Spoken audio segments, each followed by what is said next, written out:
Good morning everyone, आप सभी का बहुत बहुत स्वागत है मेरे YouTube channel Sanjeev sir physics में। आज हम सब बात करने वाले हैं यूजेज ऑफ डायमेंशन इक्वेशन या डायमेंशन फार्मूला का। तो चलिए शुरू करते हैं आज का वीडियो।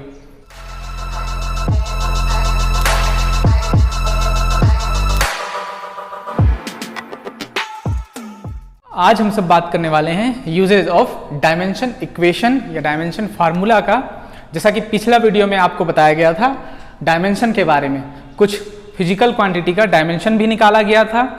अगर आप उस वीडियो को देखना चाहते हैं तो लिंक डिस्क्रिप्शन में है, आप उस वीडियो को देख सकते हैं। आज हम सब शुरू कर रहे हैं यूजेज ऑफ डायमेंशन इक्वेशन। तो इसका जो यूज है डायमेंशन इक्वेशन डायमेंशन फार्मूला का यूज है आपका 3, ठीक है। फर्स्ट यूज है to check correctness of physical equation और रिलेशन, ठीक है। कोई भी फिजिकल इक्वेशन करेक्ट है या नहीं इसका चेक करने में यूज होता है। जैसे force equals to mass times acceleration, ये एक फिजिकल इक्वेशन है, ठीक है। ये करेक्ट है या नहीं उसी को चेक करने में यूज होता है। तो पहला यूज जो है वो to check correctness of physical equation और रिलेशन। हालांकि डायमेंशन इक्वेशन डायमेंशनल एनालिसिस का अपना एक लिमिट है, एक लिमिट तक ही वो चेक कर सकता है, फिर भी बहुत हद तक एक्यूरेसी इसका ठीक है।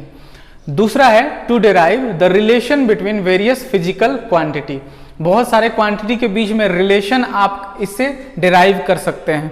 जैसे F इक्वल्स टू ma, आप इससे डिराइव कर सकते हैं। इस इक्वेशन से आप ये रिलेशन आप निकाल सकते हैं, फाइंड आउट कर सकते हैं, है ना। हम नेक्स्ट पार्ट में देखने वाले हैं कि डायमेंशन का लिमिटेशंस क्या है। तो उसमें आपको ये समझ में आ जाएगा कि कहाँ हम इसका यूज कर सकते हैं, कहाँ इसका यूज नहीं कर सकते हैं। पर फिलहाल अब हम सब यूज इसका ये देख रहे हैं कि दूसरा आप सब समझ चुके हैं to derive the relation between various physical quantities, ठीक है। बहुत सारे फिजिकल क्वांटिटीज के बीच में रिलेशन बताना है कि वो कैसे रिलेट करता है। तीसरा है to change of one system of unit to other. एक यूनिट सिस्टम से, एक सिस्टम ऑफ यूनिट से दूसरे सिस्टम में आप चेंज करने में इसका यूज करेंगे। जैसे CGS से SI, SI से CGS, ठीक है। और भी बहुत सारे सिस्टम हो सकते हैं। सिस्टम ऑफ यूनिट आपको बताया गया है, वो वीडियो भी आप देखना चाहते हैं तो लिंक डिस्क्रिप्शन में दिया जा रहा है, आप उसको एक बार जरूर देखें ताकि सारा कॉन्सेप्ट क्लियर हो सके। तो थर्ड जो यूज है to change of one system of unit into another. Next हम क्या करेंगे, सभी जो यूज है उनको डीपली स्टडी करेंगे। तो अभी क्या करते हैं, पहला लेकर चलते हैं। इसमें पहले में हम सब करेंगे, बहुत सारे इक्वेशन लेंगे और उनको चेक करेंगे। पहला हमारा क्या है, to check correctness of physical equation और रिलेशन। तो बहुत सारा इक्वेशन लेंगे इसमें हम सब और उसे चेक करेंगे कि करेक्ट है या नहीं। पहला रिलेशन लेते हैं इक्वेशन ऑफ मोशन का, ठीक है ना, v equals to u plus at। इसको आपको चेक करना है कि ये जो रिलेशन है वो सही है या नहीं। To check correctness of equation of first equation of motion, ठीक है। v equals to u plus at। तो v आपको पता है फाइनल वेलोसिटी है ना, फाइनल वेलोसिटी। u क्या है, इनिशियल वेलोसिटी। इसमें क्या है, a है एक्सेलरेशन, यूनिफॉर्म एक्सेलरेशन है ना। पर डायमेंशन को यूनिफॉर्म नॉन यूनिफॉर्म से कोई लेना देना नहीं है, वो सिर्फ फॉर्मूला की बात करता है। और ये है टाइम टेकन, मतलब u से v जाने में कितना समय लगा, टाइम टेकन, है ना। तो आपको दो तरीके से आपको इसको चेक करना है। पहला पार्ट में आपको करना है लेफ्ट हैंड साइड को ठीक करना है, चेक करना है, और दूसरे पार्ट में राइट हैंड साइड को। यहाँ इसका जो डायमेंशन आएगा ये भी आना चाहिए उतना ही और ये भी आना चाहिए उतना ही, ठीक है। तो पहला हम सब लेते हैं LHS। LHS है वेलोसिटी। वेलोसिटी का डायमेंशन क्या होता है, पिछला वीडियो में डायमेंशन आपको निकाला गया था। वेलोसिटी आपका होता है डिस्प्लेसमेंट अपॉन टाइम। डिस्प्लेसमेंट एक लेंथ है, ठीक है। सो L और टाइम का T। सो ये था LT माइनस 1। सो वेलोसिटी का डायमेंशन आपका हो गया LT माइनस 1। दूसरा पार्ट हम सब लेते हैं RHS का। RHS का फर्स्ट पार्ट ये भी है आपका U। U क्या है?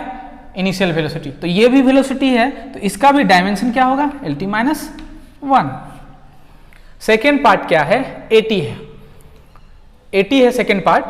तो सेकेंड पार्ट को क्या आप A और T का डायमेंशन निकालेंगे, AT, ठीक है। A है एक्सेलरेशन। एक्सेलरेशन क्या होता है? एक्सेलरेशन होता है rate of change of velocity, यानी velocity by time, velocity by time, ठीक है। और यहाँ ये टाइम ऑलरेडी है, तो ये टाइम कैंसिल हो जाता, फिर से ये तो आ गया वेलोसिटी। वेलोसिटी का क्या हो जाता? LT minus 1। एक तो तरीका ये हो गया। दूसरा तरीका आप अलग अलग डायमेंशन आप लिख सकते थे, जैसे यहाँ आप लिखते एक्सेलरेशन का क्या होता है, लास्ट वीडियो में बताया गया था, वेलोसिटी अपॉन टाइम या rate of change of velocity, यानी वेलोसिटी बाय टाइम। तो वेलोसिटी का LT माइनस 1, टाइम का T, और ये टाइम का T। तो यहाँ फिर से ये डायमेंशन कैंसिल हो जाता, तो आपका जो आंसर है वो LT माइनस 1 ही आता। तो तीनों पार्ट का डायमेंशन इक्वल आया। कितना आया? LT minus 1, LT minus 1, LT minus 1। मतलब ये जो रिलेशन है वो करेक्ट है। दूसरा रिलेशन हम सब लेकर चलेंगे। यहाँ ये T कैंसिल हुआ था। दूसरा relation S equals to UT plus half AT square लेकर चले।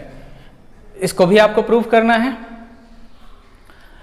यहां एक चीज ध्यान देना है कि ये जो कांस्टेंट है उसका कोई डायमेंशन नहीं होता है, और डायमेंशन का यही एक लिमिटेशन है कि कांस्टेंट के बारे में वो डील नहीं करता है। तो यहाँ 1/2 का कोई लेखा जोखा नहीं है, उसका कोई कॉन्सेप्ट यहाँ नहीं मिलेगा। ये डायमेंशन का लिमिट है। तो हम सिर्फ फिजिकल क्वांटिटी का करेक्टनेस चेक होता है, यहाँ ये जो नंबर होता है उसका करेक्टनेस चेक नहीं होता है इससे। ये हम सब लिमिट में देखेंगे जब इसका लिमिट पढ़ेंगे। ये है आपका डिस्प्लेसमेंट या डिस्टेंस, ठीक है। U है इनिशियल वेलोसिटी, पहले बताया गया है। T है time taken, acceleration time taken, ठीक है। अब सभी पार्ट का इक्वल होना चाहिए। S, LHS का हम S लेते हैं, तो क्या हो जाएगा? लेंथ। RHS का UT लेते हैं। UT क्या है? Initial velocity. वेलोसिटी का क्या है? LT माइनस 1, और ये T। तो क्या हो गया? ये T, ये फिर से आपका क्या हो गया? L ही आया। दूसरा पार्ट हाफ AT स्क्वायर। तो हाफ AT स्क्वायर में आपको अभी बताया गया कि हाफ का कोई कॉन्सेप्ट यहाँ नहीं, कांस्टेंट का डील नहीं करता है डायमेंशन, ये इसका लिमिटेशंस है। तो आप AT का करेंगे। सो AT में A है एक्सेलरेशन। एक्सेलरेशन का क्या होगा? LT माइनस 2, ठीक है। और टाइम का T, और यहाँ हाफ AT स्क्वायर है, सॉरी हाफ AT स्क्वायर है, तो यहाँ ये हो जाएगा T स्क्वायर, तो ये हो जाएगा L, ठीक है। ये तो कैंसिल हो जाएगा। सो तीनों पार्ट इक्वली डायमेंशन में आ गया, मतलब ये इक्वेशन करेक्ट है। थर्ड इक्वेशन क्या था? V square minus U square is equals to 2AS, ये था इक्वेशन। या फिर V square is equals to U square plus 2AS। इसका भी आप करते हैं, ये final velocity, initial velocity, acceleration, ये डिस्टेंस और डिस्प्लेसमेंट, और ये 2 आपका कांस्टेंट है, तो इसका डील आपको नहीं करना है। V का LT माइनस 1, लेकिन V स्क्वायर है, तो V स्क्वायर कर देंगे तो क्या हो जाएगा? L square T minus 2। U square क्या हो जाएगा? इनिशियल वेलोसिटी, ये भी LT माइनस 1 का स्क्वायर हो जाएगा। सो L square T minus 2, T minus 2, और 2AS। तो 2AS में आपको सिर्फ A और S का करना है। एक्सेलरेशन क्या होगा? LT minus 1, sorry LT minus 2 होता है एक्सेलरेशन का, और डिस्टेंस का क्या हो जाएगा? S डिस्टेंस है, सो ये L हो जाएगा। सो ये L स्क्वायर T माइनस 2। ये हो गया कुछ कॉन्सेप्ट जिससे ये पता चलता है कि ये सब इक्वेशन आपका करेक्ट है।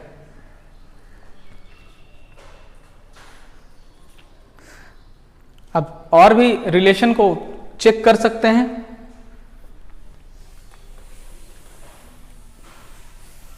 जैसे वर्क, एनर्जी, पावर और भी बहुत सारे रिलेशन हैं, उनको आप चेक कर सकते हैं। आप वर्क को चेक करें।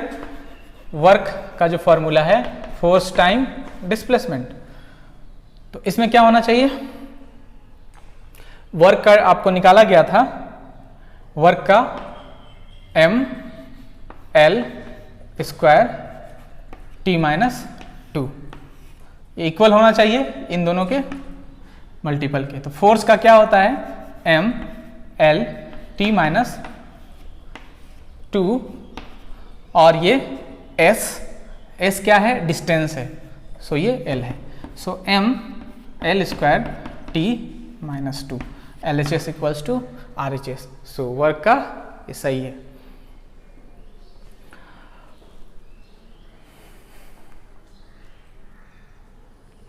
अब टाइम पीरियड को चेक कर सकते हैं। पेंडुलम में टाइम पीरियड का क्या होता है relation, 2 pi under root L by length of the string और एक्सेलरेशन ड्यू टू ग्रेविटी। तो ये टाइम पीरियड का है। यहाँ 2 पाई का कोई डील नहीं करता है डायमेंशन, तो 2 पाई को आप चेक नहीं करेंगे। यहाँ टाइम है तो LHS में आपका डायमेंशन हो गया टाइम का, और RHS में क्या हो रहा है, L है लेंथ, सो लेंथ, और G है एक्सेलरेशन ड्यू टू ग्रेविटी, मतलब एक्सेलरेशन, सो LT माइनस 2, और इन सब का है स्क्वायर रूट। सो इसको आप क्या लिख सकते थे, इसको आप लिख सकते थे, यहाँ ऑलरेडी ये L कैंसिल हो जा रहा है, और 1/t माइनस 2, और ये स्क्वायर रूट मतलब पावर हाफ। इसको आप लिख सकते थे t स्क्वायर, ठीक है, क्योंकि डिनोमिनेटर में है, न्यूमरेटर में लिखेंगे तो ये पावर स्क्वायर हो जाएगा, और ये हाफ है, ये इसके साथ मल्टीप्लाई होके 2/2, और ये हो गया t। So LHS equals to RHS, मतलब ये रिलेशन सही है।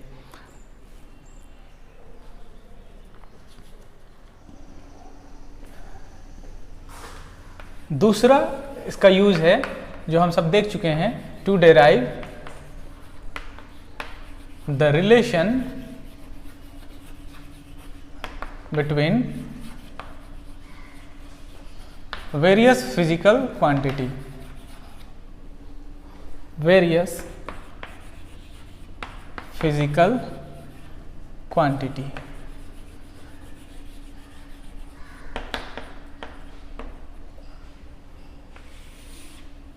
एक क्वेश्चन से इसको हम सब समझते हैं, कैसे इसको डिराइव करना है।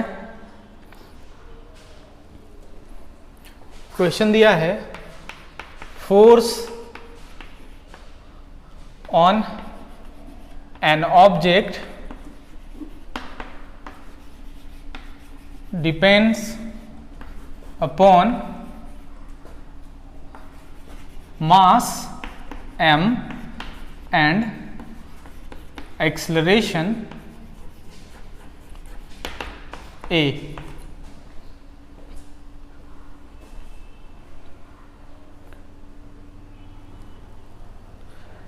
सो यहां से क्वेश्चन शुरू होता है, एस्टैब्लिश द रिलेशन बिटवीन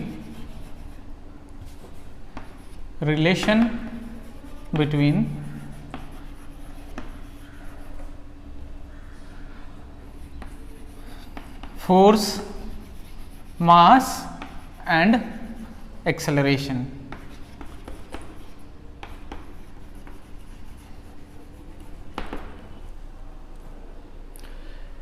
इसमें हम लोग पहला कंसिडर कर लेते हैं कि फोर्स डायरेक्टली डिपेंड कर रहा है मास के ऊपर, ठीक है, और इसका मास का जो पावर है वो a है। दूसरा, एक्सेलरेशन को भी डायरेक्टली आप कंसिडर कर सकते हैं, इसका पावर b है।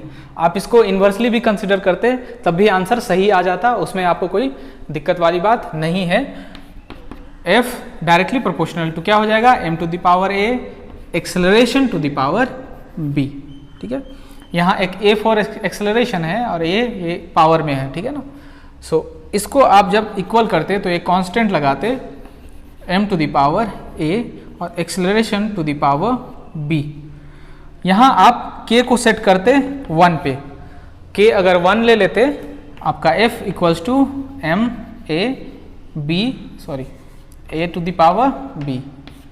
ठीक है, यहाँ k को 1 सेट किया गया है, तो आप डायमेंशन अगर इसमें यूनिट ले लिए तो कोई इफेक्ट उस पर नहीं पड़ेगा, इसलिए 1 आप आर्बिट्ररी ले सकते हैं। f का जो वैल्यू है डायमेंशन का वो कितना है, m l t माइनस 2। ठीक है, इसको इक्वेशन 1 कर देते हैं।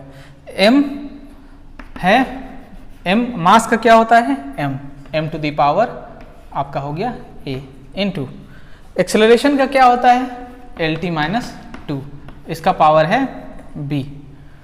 अब क्या करना है, m to the power a, l to the power b, t to the power minus 2b। So m l t minus 2। ठीक है, अब इसको आपको इक्वेट करना है। सो m से इक्वेट करने पर a का वैल्यू जो आया आपको 1 आया। L से आपको पता चला, L को इक्वेट करने पर B का वैल्यू 1 आया, और T को इक्वेट करेंगे तो क्या आएगा, -2B is equals to -2। So B equals to 1। So A और B दोनों का वैल्यू 1 आया, इसमें आप इस इक्वेशन में रखें तो क्या हो जाएगा, F equals to M A था और A B था, M A के जगह में 1 और A B के जगह में भी 1। So force equals to mass times acceleration.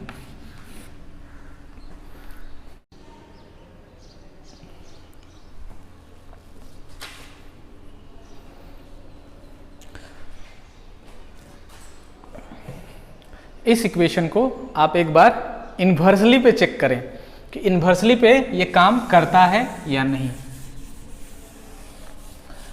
Inversely पे आपको क्या करना पड़ेगा,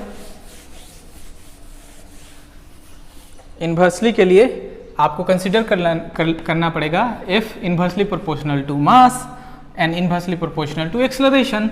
सो f inversely proportional to mass acceleration. ठीक है, और इक्वल करते तो k m a, और यहाँ पावर a और एक्सेलरेशन पर power b, power a power b, power a power b। So f equals to आप लिखते k को 1 सेट कर लेते, ठीक है ना, k को 1 सेट कर लेते, k इक्वल्स टू 1, तो आपका ये क्या हो जाता, m to the power minus a और a to the power minus b। यहाँ तो ठीक है, अब देखा जाए क्या होता है, फोर्स का क्या होता है dimension, m l t minus 2, और mass m to the power minus a, और एक्सेलरेशन का क्या होता है, L T minus 2 to the power minus b। So ये हो जाता m to the power minus a, l to the power minus b और t to the power minus minus plus 2b।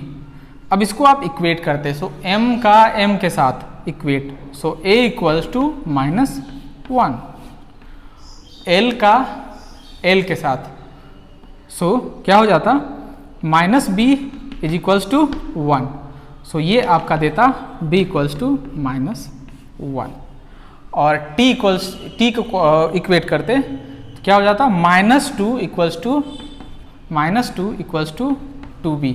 So b equals to -1, तो b equals to दोनों में -1 आया।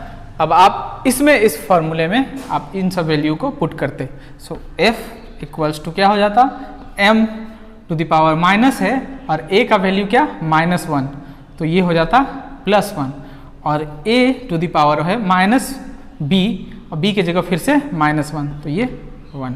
सो आपका क्या हो गया, force equals to mass times acceleration. ये आपका चेक हो गया।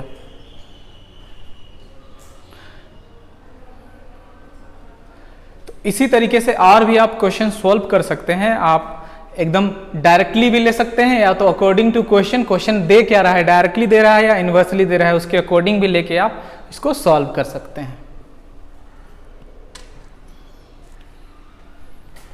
थर्ड जो यूज है वो है टू कन्वर्ट और change one system of unit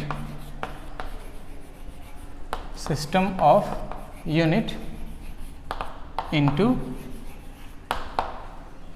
other.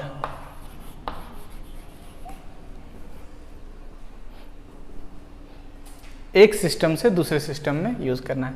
तो आपको बताया गया था, मान लीजिए x क्या है, एक कोई फिजिकल क्वांटिटी है, तो उसमें क्या क्या हो सकता है, उसमें हो सकता है मास, ठीक है, लेंथ, टाइम, इस तरह से हो सकते हैं, और हो सकता है उसमें कुछ आगे नंबर भी हो, ठीक है, उसमें कुछ नंबर हो, जैसे हम फोर्स लिखना चाहेंगे 5 न्यूटन हम लिखते, तो यहाँ एक नंबर हो गया, सो ये नंबर हम मान लेते हैं n, ठीक है। और दूसरा यूनिट हो गया, तो न्यूटन में क्या क्या यूनिट हो सकता है, न्यूटन क्या क्या हो सकता है उस पर मास हो और एक्सेलरेशन हो, मतलब मास, लेंथ और टाइम का डायमेंशन हो। सो ये आप MLT मान लिया गया, ठीक है ना। तो इसमें आप डायमेंशन A, B, C ऐसे कंसीडर कर सकते हैं। अब वही सेम फिजिकल क्वांटिटी को हम दूसरे नंबर में शो करना चाहते हैं, दूसरा यूनिट में शो करना चाहते हैं, तो यहाँ हमको बदलना पड़ेगा, यहाँ N1 कर देंगे, M1, L1, T1। तो यहाँ क्या कर देंगे, सेम क्वांटिटी, फोर्स को ही हमको बताना है पर दूसरे यूनिट में। CGS यूनिट में फोर्स का यूनिट डायन होता है, ठीक है, डायन होता है, तो वो डायन में आपको बताना है, ठीक है। तो मान लीजिए जैसे आप लिखते फोर्स 100 डायन, तो यहाँ नंबर होता, तो ये दूसरा नंबर है N2, और ये जो यूनिट है उसके जगह में, उसमें भी क्या होता, मास होता, तो M2 मान लिए, पावर कुछ भी A होता, लेंथ L2 मान लिए, B होता, और T2 मान लिए, क्या होता, C होता। अब क्योंकि क्वांटिटी सेम है तो RHS भी सेम हो जाएगा। सो N2 क्या होता, M2A, L2B, T2C is equals to N1 M1A, L1B, T1C। अब N2 आप दूसरे यूनिट में चेंज करने के बाद वाला न्यूमेरिकल वैल्यू है, वो आपका क्या हो जाता, आप लिख सकते थे N1, और आप क्या लिख सकते थे यहाँ M1 बाय, आप एक बार इसको लिख लें, M1A, L1B, T1C, और ये क्या लिख सकते थे, M2A, L2B, T2C, ऐसे लिख सकते थे। अब इसको करना क्या है, M1 by M2, M1 by M2, एक साथ दोनों का power A, L1 by L2, एक साथ दोनों को पावर B, और T1 बाय T2, एक साथ दोनों का पावर C। सो ये है आपका N2।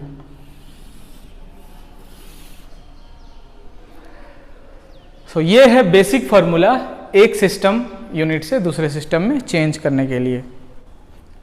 इसमें हम सब एक एग्जांपल से इसको सॉल्व करते हैं, और मेन फार्मूले को साइड में कहीं लिख लेते हैं।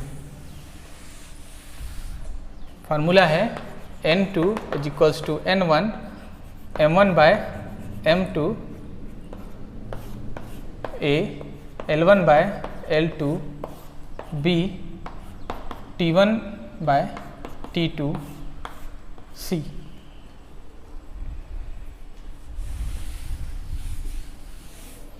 यहाँ क्वेश्चन है, convert 10 joule of energy into erg. Erg CGS unit है और जूल SI यूनिट है। आपको SI से CGS में कन्वर्ट करना है। तो आप दो सेक्शन बनाएंगे, एक होगा N1 M1 L1 T1, और दूसरा होगा N2 M2 L2 T2। अब इसमें पहला इसको मानते हैं, दूसरा इसको मान लेते हैं, ठीक है ना। ये आपका 10 जूल हमको कन्वर्ट करना है किसमें, अर्ग में। कितना अर्ग होगा नहीं पता। सो यहाँ N1 का वैल्यू जो भी यूनिट के साथ रहेगा वो है, यहाँ N1 का वैल्यू हो गया 10 और जूल किसका यूनिट है, एनर्जी का। तो एनर्जी का डायमेंशन आपको पता है mL2T-2, ठीक है। तो ए बी सी से आप इसको इक्वेट करते तो A का पावर हो गया 1 और B है यहाँ 2 और C है -2, ठीक है, A B C। तो A B C आप इसको याद रखेंगे। अब M1 L1 T1, ठीक है। M1 मास किस में मेजर होता है SI यूनिट में, kg में। लेंथ किस में, मीटर में। और टाइम किस में, सेकेंड में। इस चीज को आपको याद रखना होगा कि SI यूनिट में कैसे मेजरमेंट होता है, फंडामेंटल और फिजिकल क्वांटिटी का यूनिट क्या होता है।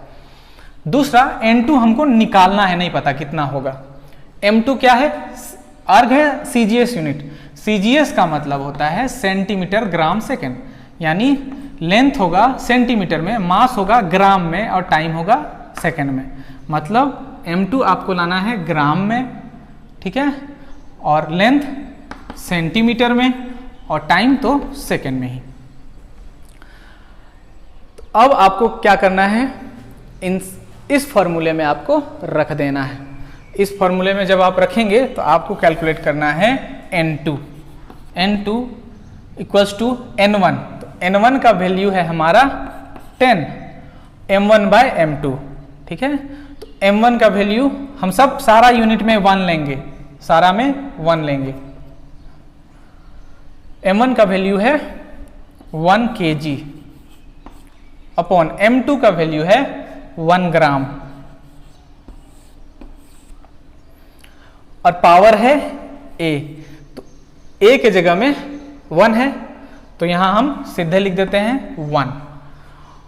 दूसरा है L1/L2। L1 क्या है, 1 मीटर। L2 क्या है, L2 है 1 सेंटीमीटर। और पावर लिख देते हैं, B है तो B हमारा 2 है, एनर्जी के साथ इक्वेट कर लिए हैं। और टाइम है T1/T2, तो T1 है 1 सेकेंड, इसमें कोई चेंज नहीं होगा, ये भी 1 सेकेंड। और पावर है C और C है -2, तो ये -2 हुआ, ये तो कैंसिल, 1 टू द पावर -2 मतलब 1 ही होगा। तो ये इस सेक्शन का आप यूज खत्म हो गया। आपके पास 1 kg अपॉन 1 ग्राम बचा, 1 metre upon 1 centimetre to the power 2 बचा। अब आपको फिर से क्या करना है, आपको N2 निकालना है। N2 का वैल्यू है 10। अब यहां देखिए आपको क्या करना है, आपका जो वैल्यू आना चाहिए वो अर्ग में आना चाहिए, मतलब CGS में आना चाहिए। मतलब सारे वैल्यू को आप किस में चेंज करेंगे, CGS में, मतलब ग्राम CGS में से चेंज करेंगे। CGS gram centimetre gram second, centimetre gram second. तो यहाँ टाइम तो है नहीं तो ये यूज नहीं होगा। सेंटीमीटर, लेंथ सेंटीमीटर में हो जाएगा और मास ग्राम में। तो आप केजी को ग्राम में बदलेंगे, ठीक है ना। अब 1 kg में कितना, 1000 ग्राम, 1000 ग्राम। और ये हो गया आपका 1 ग्राम। ये क्या है, मीटर है, इसको सेंटीमीटर में बदलना है, सेंटीमीटर ग्राम सेकेंड में होता है। सो ये आप लिखेंगे 1 मीटर में 100 सेंटीमीटर और ये 1 सेंटीमीटर। और पावर क्या है इसका, पावर है 2। सो ये सेंटीमीटर कैंसिल हो गया, यहाँ ग्राम कैंसिल हो गया और ये हो गया 10, ये हो गया 1000 और ये हो गया 100 स्क्वायर, यानी 10 टू द पावर 2 का स्क्वायर, मतलब क्या हो गया 10,000, ठीक है। अब क्या हो गया 4 3, सो ये 10 to the power 8। So N2 का वैल्यू 10 टू द पावर 8 आ गया। मतलब 10 जूल में 10 टू द पावर 8 अर्ग होगा, ठीक है। सो 1 जूल में 10 टू द पावर 7 अर्ग। यही है SI यूनिट और CGS यूनिट में रिलेशन एनर्जी के टर्म में।